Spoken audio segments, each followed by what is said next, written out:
冷冻的馒头不能吃，保存超过3天会滋生黄曲霉素，真相确实如此吗？姑娘，你们可算回来了，我准备了一桌子的好菜，都是你爱吃的，就等着你们回来了。李大娘热情地招呼姑娘和姑爷进门。姑娘和姑爷平时工作都忙，只有放长假的时候才会从外地回来。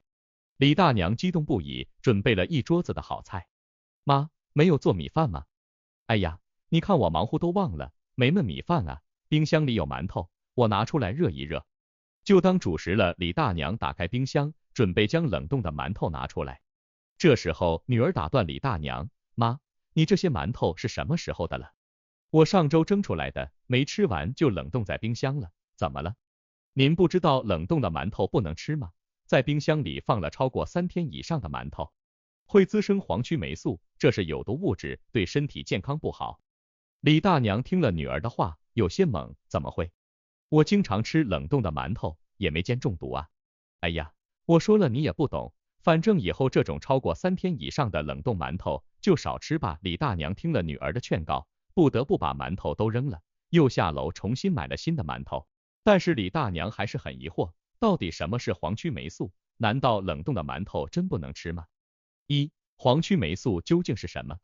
李大娘女儿口中提到的黄曲霉素是黄曲霉和寄生曲霉的代谢产物，在1993年的时候就被 WHO 定为1类致癌物质。黄曲霉一般生长于土壤、有机物以及粮食稻谷中，一旦产生黄曲霉素，其毒性是非常强的。黄曲霉素会使人体内的肝脏受到严重的损伤，如果体内黄曲霉素的含量超标，会诱发肝癌、肾癌、直肠癌等等，直接危害人的生命健康。日常生活中，如果人们突然食用某种食物后出现了恶心、呕吐、腹胀、腹痛、肝区疼痛的时候，就一定要就医检查，避免毒素进一步蔓延。由此可见，对于黄曲霉素一定要严加的防范。黄曲霉素溶液在潮湿的环境中滋生，当生活中人们发现所吃的食物如玉米、花生、谷物等等出现发霉腐烂的时候，就要立刻丢掉。一旦误食，毒素就会进入到身体内。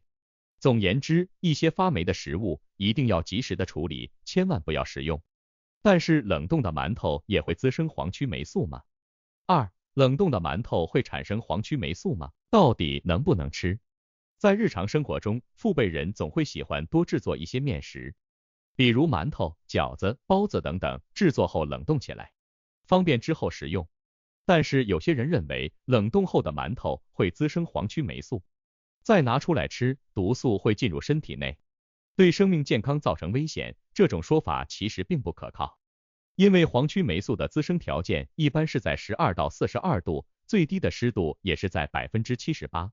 也就是说，在冷冻冰箱零下18度的环境下，是不符合黄曲霉菌生长的条件。所以，馒头放在冰箱内冷冻超过3天以上，并不一定会滋生黄曲霉素。但是这也不代表冰箱内的冷冻馒头不会发生变质。人们把吃不完的馒头冷冻在冰箱内，是本着勤俭节约的好习惯。但是需要注意，很多家庭中的冰箱并不会定期的进行清理。冰箱的冷冻室内不仅会保存馒头，还会保存生肉、生鱼等等。这些冻鱼冻肉可能会携带某些微生物。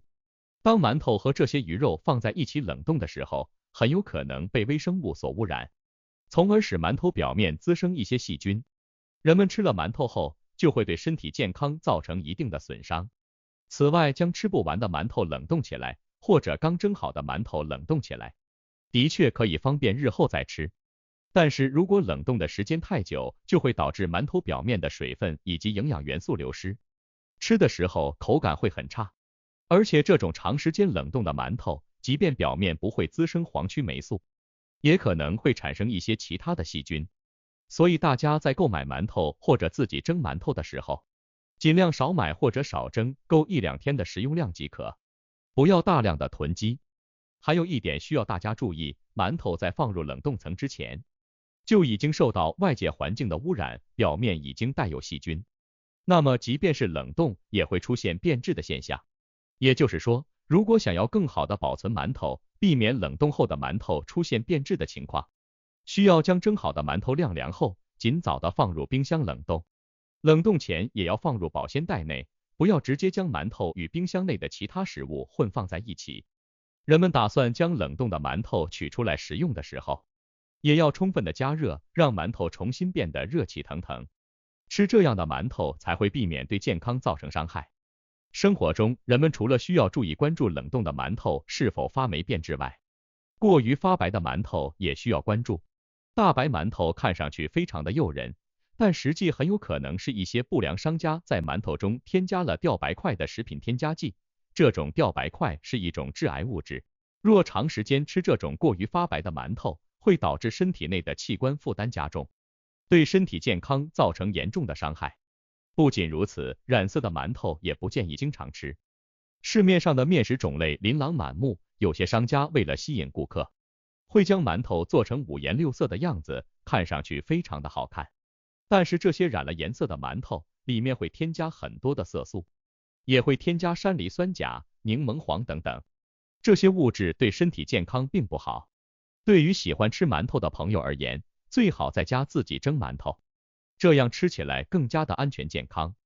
同时，吃不完的馒头可以放在冰箱内冷冻，不会产生黄曲霉素，但也需要尽快吃完，不要留存过长时间。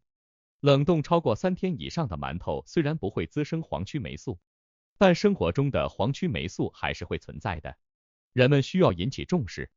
3. 哪些食物或物品中会滋生黄曲霉素呢？花生。花生是日常生活中非常常见的坚果，尤其是在过年期间，人们会购买大量的花生，以便招待家里的客人。花生含有不饱和脂肪酸，适当的吃花生对身体健康有益。但是花生需要注意保存，如果保存的不当，会导致花生发霉。大家发现花生的表壳出现颜色变深，呈现黄褐色，而且表皮也出现长毛的情况，这样的花生一定要及时的丢掉，因为这样状态的花生已经滋生了黄曲霉素，一旦误食，毒素会蔓延到身体内，使身体内的细胞发生癌变，危害身体健康。木耳。木耳是一种营养价值很高的菌类，多吃木耳可以补充身体所需要的营养物质。木耳的口感软弱，很有嚼头，很多人在做菜的时候喜欢把木耳当作配菜。大家都知道，在做木耳之前，需要将木耳放在冷水中泡发，但是如果浸泡的时间过长，就会产生类似的生物毒素或者病菌，滋生黄曲霉素。人们一旦吃了浸泡时间过长的木耳，毒素很容易进入到体内，对身体健康构成伤害。筷子。筷子是日常生活中最常见的物品，人们吃饭都离不开筷子。筷子的清洗与消毒是需要人们重视的。筷子在使用过程中接触到食物，尤其是接触到含淀粉量高的食物后，若没有清洗干净，长时间就会发生霉变。长时间使用这样没清洗干净的筷子，细菌很容易会随着口腔进入体内，对身体健康不利。所以建议大家一定要认真的清洗筷子，并对筷子进行消毒，最好选择铁质筷子。原来生活中这么多的食物和物品，一旦发生发霉或者是清洗不干净，就会产生毒素。所以大家一旦发现食物发霉长毛，就及时的丢掉，不要觉得可惜，相比于身体健康的重要性，丢掉这些发霉的食物并不属于浪费。总结，食品冷冻保存是最常见的一种保存方法。生活中，人们将吃不完的食物冷冻起来，或者是冷冻一些面食，方便日后使用。很多人认为冷冻超过3天以上的馒头会滋生黄曲霉素，再吃这种馒头，毒素会进入体内，危害身体健康。但这种说法并没有任何的科学性，因为冰箱冷冻室内的温度以及潮湿度并不符合黄曲霉素滋生的条件，所以大家不必担心冷冻的馒头再吃会对身体健康不利。不过馒头如果和冰箱其他的食物一起放在冷冻室内冷冻，并没有进行单独的包装，那么就不建议再吃了，表面很容易滋生细菌，而且长时间冷冻的食物也容易滋生细菌。虽然不会产生类似黄曲霉素这种毒素，但是也会对身体健康没有任何的好处。冷冻的馒头虽然不会滋生黄曲霉素，但是黄曲霉素在生活中也是非常常见的，尤其是会发生在一些发霉的食物上，比如发霉的花生。别看花生表面发霉长毛，里面果然没有任何的事情，但是这种花生一旦被人吃了，就会危害身体健康。长时间久泡的木耳以及没有清洗干净的筷子都会滋生黄曲霉素。所以大家一定不要觉得黄曲霉素离自己很远，一定要引起重视。